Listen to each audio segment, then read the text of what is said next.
terkait dengan target pemerintah untuk bisa memproduksi hingga 32 juta ton. Apakah Anda melihat target ini cukup realistis? Seperti apa catatan dari Perpadi? Ya sebenarnya kalau kita bicara produksi itu kan ada dua faktor penting.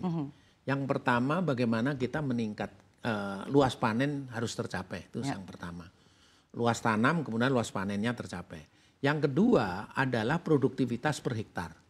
Nah kalau kita melihat data-data selama ini sebenarnya dua-duanya masih bisa kita tingkatkan.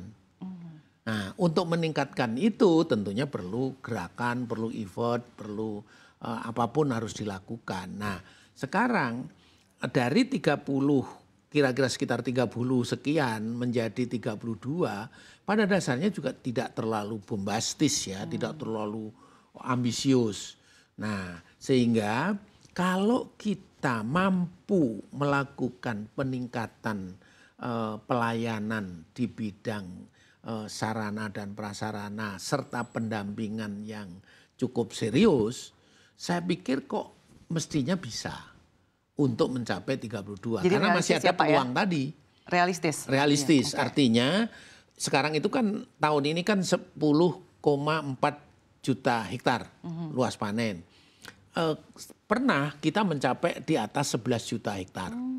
Nah, kenapa? Pasti karena adanya konversi dan sebagainya, konversi lahan ya, banyak yang turun. Tetapi bendungan kan dibangun baru. Kemudian mestinya saluran air juga mestinya disiapkan dan sebagainya.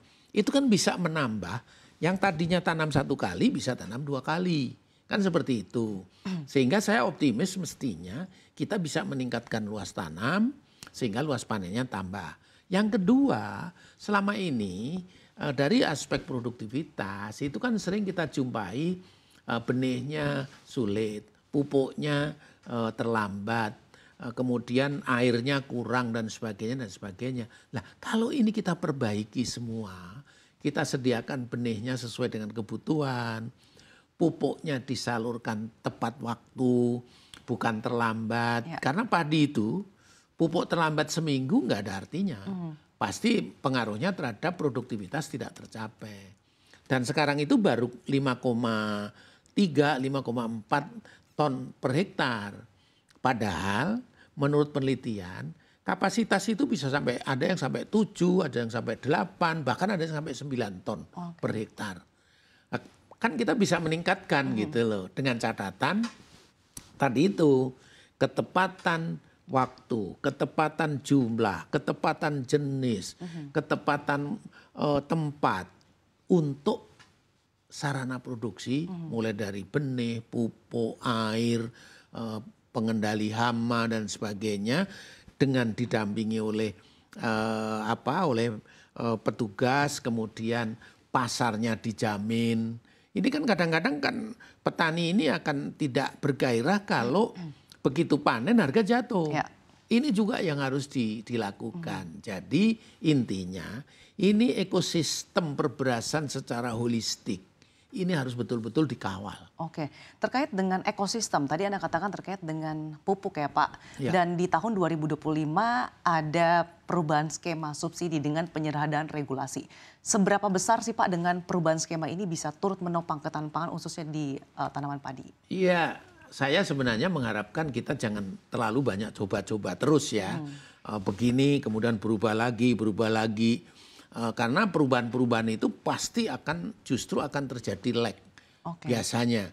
Nah sebenarnya kita harus tahu bahwa di lapangan ini juga harus kita perbaiki betul bagaimana penyaluran ini betul-betul sebelum disalurkan itu sudah dikawal juga, sudah ada belum barangnya di titik-titik yang nanti petani akan membeli langsung. Kan rencananya kan seperti itu. Saya kira bagus, tetapi sarana sampai ke tingkat istilah dulu ya, ada lini 4. Lini 4 itu adalah yang paling bawah. Itu harus betul-betul terkontrol. Barangnya sudah ada belum? Sejauh ini lapangan memang seperti apa Pak? Nah itulah yang biasanya sering terjadi. Pupuknya datangnya lebih lambat daripada mestinya kebutuhan. Misalnya kebutuhannya bulan ini ternyata pupuknya baru datang bulan depan. Ini yang kadang-kadang sering terjadi. Nah ini yang betul-betul harus kita kawal. Kawalan inilah yang akan menentukan nanti apakah betul-betul kita bisa meningkatkan produktivitas. Oke, selain terkait dengan tadi upaya meningkatkan produktivitas juga adalah dengan target cetak sawah baru bahkan hingga 3 juta ya Pak ya. Bagaimana Anda melihat hal ini juga upaya-upaya apa saja yang patut menjadi catatan pemerintah? Iya, saya kira memang ini suatu usaha yang baik. Kenapa? Karena selama ini terjadi konversi lahan. Dari sawah menjadi non sawah itu masih berjalan terus. Dan kalau kita lihat luas panen ya 2018 itu sekitar 11 juta hektar. Kemudian tahun ini kan tinggal 10,4 artinya sekian ratus ribu hektar hilang. Berarti pasti adanya konversi lahan tadi masih terjadi. Nah ini yang harus kita ganti. Yang kedua kita kan terjadi pertambahan penduduk. Dengan bertambahnya penduduk pasti kebutuhan pangan khususnya pangan pokok pasti juga akan meningkat. Sehingga untuk mengantisipasi itu kami sangat menyambut baik. Tentunya dengan catatan kita harus memilih lokasi-lokasi yang memang sesuai. Kalau kami malah mengusulkan waktu zaman pemerintahan Hindia Belanda dulu waktu kita masih dijajah. Itu kan sebenarnya juga banyak tempat-tempat yang cocok untuk pangan tetapi karena di Belanda sana butuhnya tanaman-tanaman misalnya karet, kopi dan sebagainya, mereka yang ditanam itu. Padahal itu juga cocok untuk pangan misalnya. Nah, jadi saya berharap ya di samping misalnya tadi di Papua, kemudian di Kalimantan yang catatannya adalah lahannya tidak seperti yang di Pulau Jawa ya, tapi masih ada juga lahan-lahan yang dikuasai oleh pemerintah maupun swasta yang saya pikir itu juga cocok untuk pangan.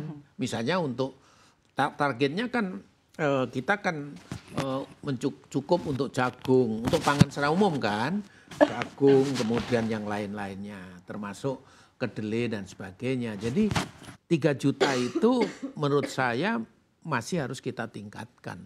Berapa? Bila perlu ya tadi itu lahan-lahan yang ya tidak produktif itu kita berdayakan untuk pangan tadi.